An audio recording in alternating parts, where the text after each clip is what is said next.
तो साथियों, प्रताप क्लासेज के यूट्यूब चैनल पर आपका स्वागत है। तो आज है 7 फरवरी 2022 और 7 फरवरी 2022 के जितने भी इंडिया और वर्ल्ड के जो करंट अफेयर्स के क्वेश्चन बनते हैं तो आज उनका डिस्कशन करेंगे। पूरा वीडियो ध्यान से देखना और लास्ट में आपसे क्वेश्चन पूछूंगा जिसका जवाब आपको कमेंट बॉक्स में देना होगा। तो सभी विद्यार्थियों को गुड मॉर्निंग, राधे कृष्णा। अगर आप चैनल पर नए हैं तो हमारे इस चैनल को सब्सक्राइब कर लें, इसके पास लगे बेल आइकन का घंटा दबा लें ताकि हम जैसे वीडियो अपलोड करें उसका नोटिफिकेशन आप तो मिल जाए। वीडियो लाइक शेयर कर देना और पीडीएफ आपको इसकी टेलीग्राम पर प्रताप क्लासेस सर्च करके वहां से आप डाउनलोड कर सकते हो। और इस वीडियो के डिस्क्रिप्शन में भी टेलीग्राम का लिंक मैंने दे दिया है, तो वहां जाकर भी आप डाउनलोड कर सकते हो। क्योंकि टेलीग्राम आप ज्वाइन कीजिए, क्योंकि शाम को हमारी क्विज मिलती है और क्विज मिलने के बाद आपको इसकी पीडीएफ मिलती है। तो पहला क्वेश्चन देखिए, बड़ा ही शानदार गणतंत्र दिवस परेड पर। हाल ही में गणतंत्र दिवस परेड 2022 में किस राज्य को सर्वश्रेष्ठ राज्य झांकी के रूप में चुना गया है? तो ये चुना गया है उत्तर प्रदेश को। किसको चुना गया है? उत्तर प्रदेश को गणतंत्र दिवस परेड 2022 में सर्वश्रेष्ठ राज्य झांकी के रूप में उत्तर प्रदेश को चुना गया है। मुख्य तथ्य देखो, 26 जनवरी 2022 को गणतंत्र दिवस परेड में भाग लेने वाले 12 राज्यों और केंद्र शासित प्रदेशों में उत्तर प्रदेश की झांकी को सर्वश्रेष्ठ झांकी के रूप में चुना गया है। किसको चुना है? उत्तर प्रदेश को इसमें सर्वश्रेष्ठ रूप में चुना गया है। कब? 26 जनवरी 2022 को। अब इसमें देखो, दूसरा स्थान पारंपरिक हस्तशिल्प के पालने पर आधारित अपनी झांकी के लिए कर्नाटक को इसमें स्थान मिला है। किसको मिला है? कर्नाटक को इसमें दूसरा स्थान मिल चुका है और पारंपरिक हस्तशिल्प के पालने पर आधारित था। और सर्वश्रेष्ठ झांकी इसमें मिली है, यूपी को मिल चुकी है। आगे और देखो, सर्वश्रेष्ठ राज्य और केंद्र शासित प्रदेश की झांकी में महाराष्ट्र को इसमें स्थान मिला है। और 3 सेवाओं में सर्वश्रेष्ठ मार्चिंग दल में भारतीय वायुसेना को इसमें सर्वश्रेष्ठ चुना गया है। तो 3 सेनाएं थी, थल, वायु और जल सेना, इसमें मिल चुका है नौसेना, तो उसमें वायुसेना को क्या है? सर्वश्रेष्ठ चुना गया है। और सीएपीएफ अन्य सहायक बलों के बीच में सर्वश्रेष्ठ मार्चिंग दल यानी कि केंद्रीय रिजर्व पुलिस में सीआरपीएफ को सर्वश्रेष्ठ में चुना गया है। तो ये आपको याद रखना है कि गणतंत्र दिवस परेड पर सर्वश्रेष्ठ राज्य के रूप में उत्तर प्रदेश को चुना गया और दूसरे स्थान पर कर्नाटक को चुना गया है। अगला क्वेश्चन देखो, हाल ही में किस देश ने शीतकालीन ओलंपिक के उद्घाटन और समापन समारोह के राजनयिक बहिष्कार की घोषणा की है? तो ये की है अपने देश भारत ने। अब आपको ध्यान रखना है कि शीतकालीन ओलंपिक जो मेजबानी कर रहा है वो कर रहा है चाइना। कौन कर रहा है? चाइना कर रहा है शीतकालीन ओलंपिक की। और अभी शीतकालीन ओलंपिक के उद्घाटन और समापन समारोह के जो राजनयिक बहिष्कार की घोषणा की है तो वो की है अपने देश भारत ने। मुख्य तथ्य देखो, 2022 शीतकालीन ओलंपिक 4 फरवरी 2022 को बीजिंग और चीन में शुरू हो गया और 20 फरवरी 2022 तक ये रहेगा। कब से शुरू हैं? 4 फरवरी 2022 को और ये 20 फरवरी 2022 तक रहेंगे। और अभी भारत ने बीजिंग शीतकालीन ओलंपिक के उद्घाटन और समापन समारोह के राजनयिक स्तर की बहिष्कार की घोषणा की है। अगला क्वेश्चन देखो, हाल ही में आईसीसी अंडर 19 वनडे विश्व कप किस टीम ने जीती है? तो आईसीसी अंडर 19 वनडे विश्व कप टीम ने जीती है अपने देश भारत ने, क्योंकि कल 6 फरवरी को इसने जीता है अंडर 19 का खिताब भारत ने। और इसने इंग्लैंड को हराया है। किसको हराया है? इंग्लैंड को हराकर ये खिताब जीता है। मुख्य तथ्य देखो, भारत टीम ने आईसीसी अंडर 19 विश्व कप के फाइनल में इंग्लैंड टीम को हराया है और भारतीय टीम ने ये 5वीं बार खिताब जीता है। कौन सी कितनी बार खिताब जीता है? 5वीं बार ये खिताब जीता है भारत ने और अब की बार ये इंग्लैंड को हराया है अंडर 19 विश्व कप में। अगला क्वेश्चन देखो, हाल ही में दिग्गज एथलीट थेरेसा जोहाऊ ने बीजिंग विंटर ओलंपिक खेल 2022 में कौन सा पदक जीता है? तो इसने जीता है स्वर्ण पदक। कौन सा जीता है? स्वर्ण पदक जीता है।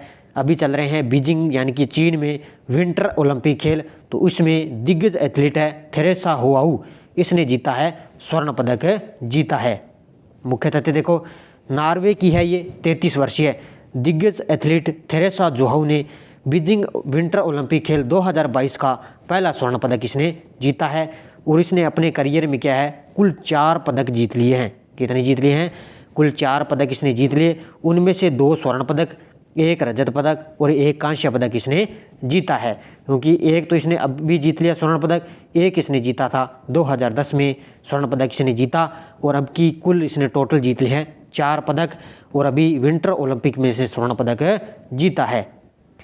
अगला क्वेश्चन देखो, हाल ही में किसने स्टैचू ऑफ इनक्वालिटी का अनावरण किया है? अभी मैंने कुछ ही दिन पहले आपको बताया था कि प्रधानमंत्री मोदी ने रामानुजाचार्य की हैदराबाद में जो 1000वीं जयंती पर है उनका जो प्रतिमा का अनावरण किया है। तो अभी 5 फरवरी को इनकी जो जयंती थी तो इसमें स्टैचू ऑफ यूनिटी का अनावरण किया जा चुका है हमारे देश के प्रधानमंत्री मोदी द्वारा। मुख्य तथ्य देखो, प्रधानमंत्री मोदी ने 11वीं सदी के भक्ति संत रामानुजाचार्य की स्मृति में ये कहाँ पे है? हैदराबाद में है।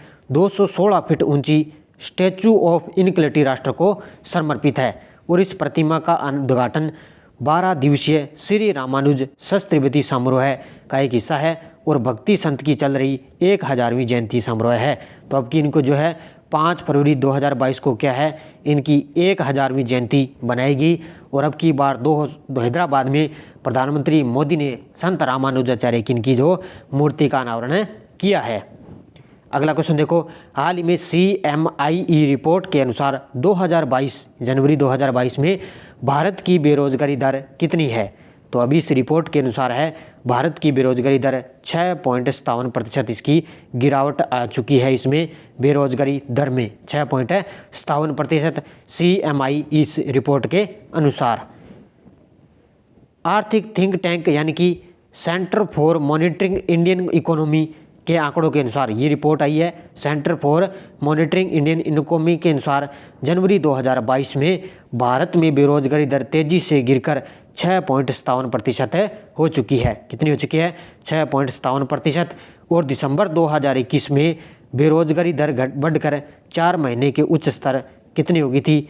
पहले देखो 2021 में तो ये 7.91% थी, लेकिन ये नवंबर में कितनी आ गई? 6.97% आ चुकी थी। ये घटकर नीचे गिरावट आई है इसमें, तो पहले इसमें ज़्यादा थी, अब ये गिरावट आ चुकी है। अब देखो राज्य अनुसार सबसे कम बेरोजगारी दर देखो किस में है? तेलंगाना में है।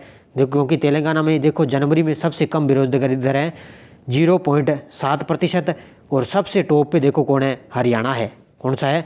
हरियाणा है। जनवरी 2022 में हरियाणा में सबसे अधिक थी 23.4% बेरोजगारी दर देखी गई है। तो ये आपको ध्यान रखना, कम में है तेलंगाना और टॉप पे है हरियाणा राज्य।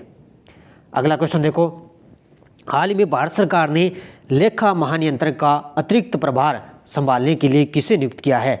तो अभी भारत सरकार के द्वारा लेखा महानियंत्रक का अतिरिक्त प्रभार संभालने के लिए किसे नियुक्त किया है? ये किया है सोनाली सिंह को। किसको?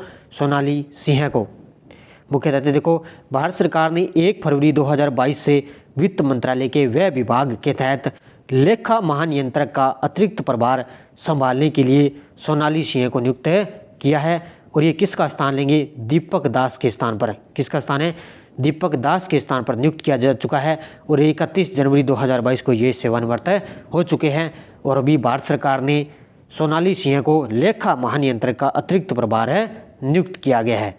तो ये आज इसमें हम चर्चा करेंगे लता मंगेशकर की। तो इनका निधन हो चुका है कल 6 फरवरी को, कल सुबह इनका निधन हो चुका। तो थोड़ी चर्चा हम लता मंगेशकर की जरूर करेंगे, क्योंकि आने वाला एग्जाम इसकी पूछ सकता है एग्जाम में किसी भी तरह का क्वेश्चन। तो भारत की स्वर कोकिला के नाम से ये प्रसिद्ध थी लता मंगेशकर।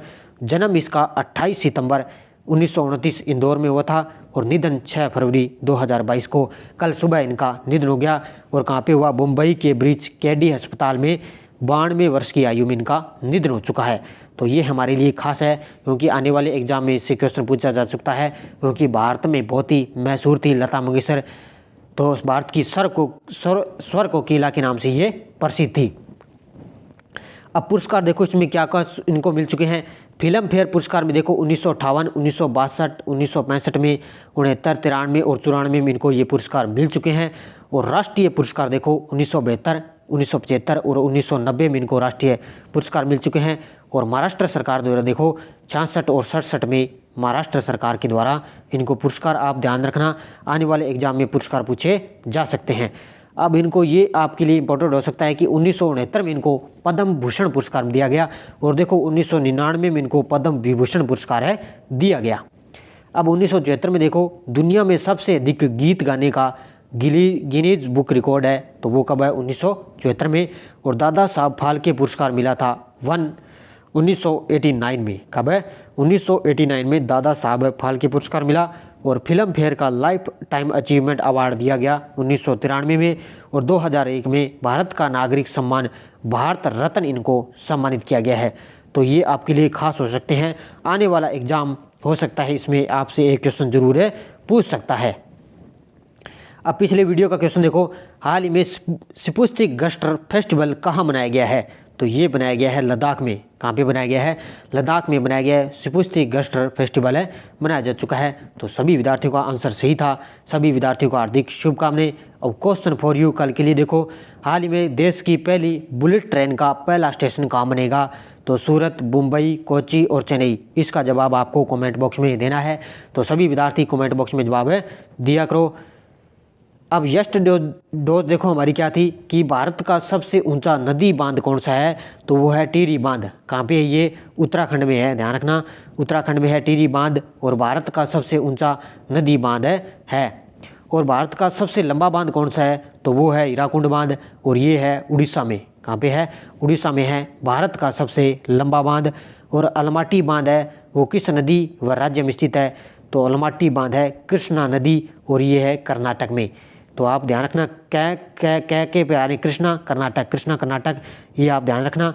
तो कहाँ आ जाएगा इसका आंसर, कर्नाटक नदी, ये कर्नाटक राज्य और कृष्णा नदी पर है अलमाटी बांध। और सबसे लंबा बांध हीराकुंड बांध, और सबसे ऊंचा नदी बांध है टिहरी बांध। ये भी सभी विद्यार्थियों का आंसर सही था। अब नेक्स्ट दो देखो हमारी, भारत में सबसे ऊंचा जलप्रपात कौन सा है, एशिया का सबसे बड़ा जलप्रपात कहाँ पे है, और भारत में मीठे पानी वाली सबसे बड़ी झील कौन सी है। इन तीनों के जवाब आपको कमेंट बॉक्स में देने हैं, क्योंकि सभी विद्यार्थी कमेंट बॉक्स में जवाब दिया करो, ताकि मुझे भी पता चल सके कि जो मैं पीछे क्वेश्चन देता हूँ वो सभी विद्यार्थी आप कमेंट में जवाब दोगे, मेरे साथ जुड़े रहोगे, तो मुझे भी पता चल सकेगा कि आने वाले क्वेश्चन है जो आने वाले एग्जाम में कारागार साबित हो सकते हैं। तो जाते जाते वीडियो को लाइक शेयर कर देना। और कल शाम मैंने आपको उपलब्ध करवा दिया जनवरी खेल प्रदर्शन, जितने भी क्वेश्चन बने थे जनवरी में खेल के, तो वो अलग से आपको मैंने कल वीडियो उपलब्ध करवा दिया। तो आप हमारी यूट्यूब पर जाकर वहाँ पर आप देख सकते हो, टेलीग्राम पर भी ये वीडियो मैंने लिंक दिया हुआ है, वहाँ जाकर भी आप देख सकते हो। तो धन्यवाद दोस्तों, जय हिंद, जय भारत, राधे कृष्णा।